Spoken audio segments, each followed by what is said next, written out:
Bonjour à tous, c'est Pierre-Marie, French by Ear, Fransugo no Kikitori. Bienvenue dans un nouvel épisode de mon podcast niveau débutant. J'espère bien sûr que vous allez bien. Moi, je vais très bien. Je suis à Paris maintenant pour encore 2 jours avant de rentrer au Japon. Et ce matin, c'était parfait. Le temps était idéal. Il faisait très beau. J'ai fait une grande balade dans le centre de Paris.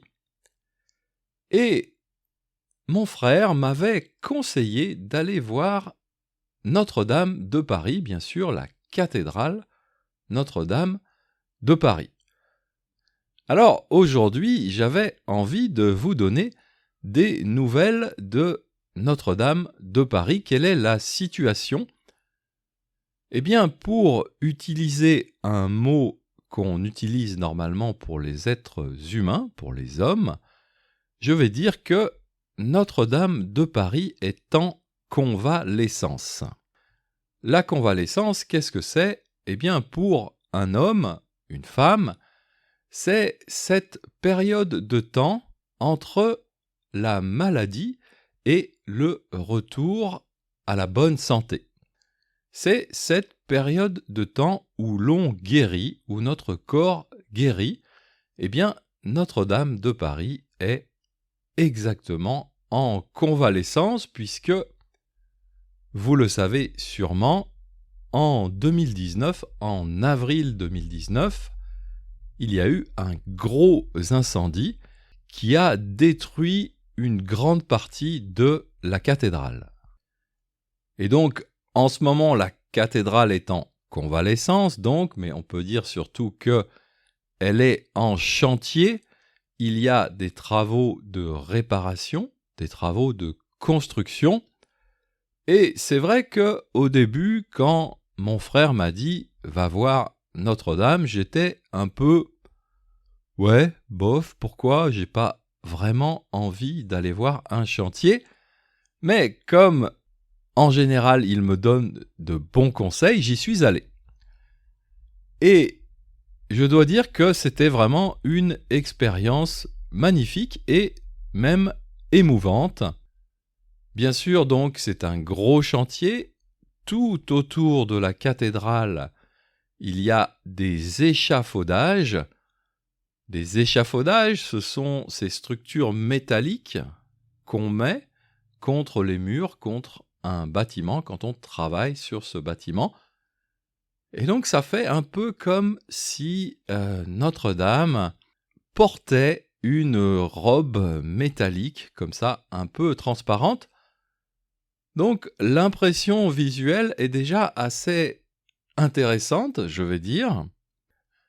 Mais en plus, le gouvernement français, ou les personnes en charge de la réparation de Notre-Dame, ont fait quelque chose de très intelligent, à mon avis. Bien sûr, on ne peut pas rentrer à l'intérieur de Notre-Dame, c'est un chantier, mais tout autour, ils ont fait une grande exposition.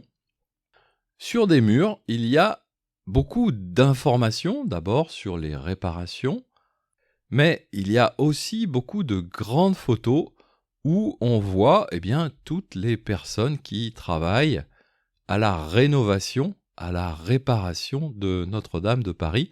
Et vraiment, il y a de très belles photos.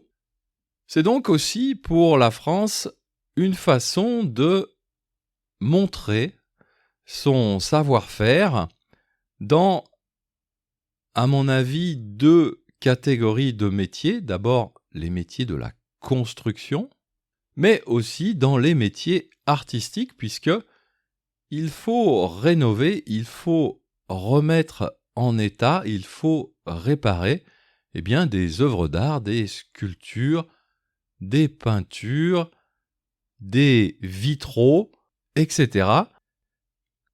Donc, tout ça est vraiment très bien présenté dans cette exposition de photos. Alors, c'est très émouvant parce qu'il y a ce mélange entre les techniques modernes de bâtiments, de construction et puis de rénovation artistique. Et bien sûr, la cathédrale elle-même qui est très ancienne.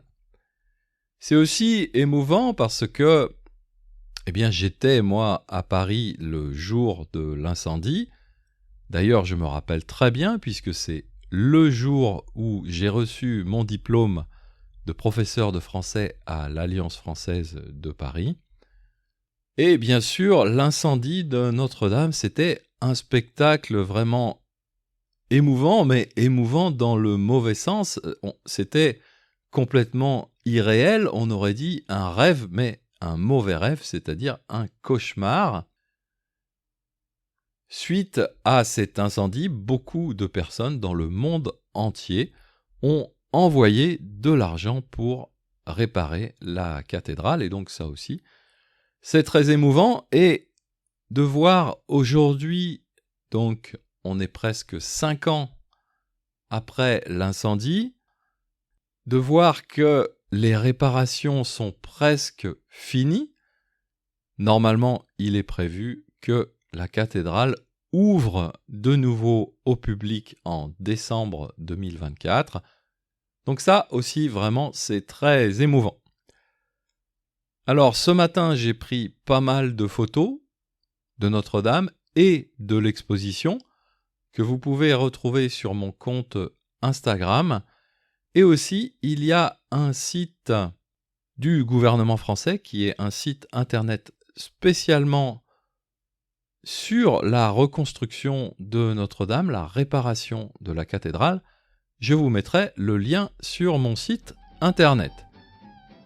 Et bien sûr, vous trouverez aussi, comme d'habitude, la transcription de ce podcast. Et sur ce, je vous dis à bientôt, Mata Jikai.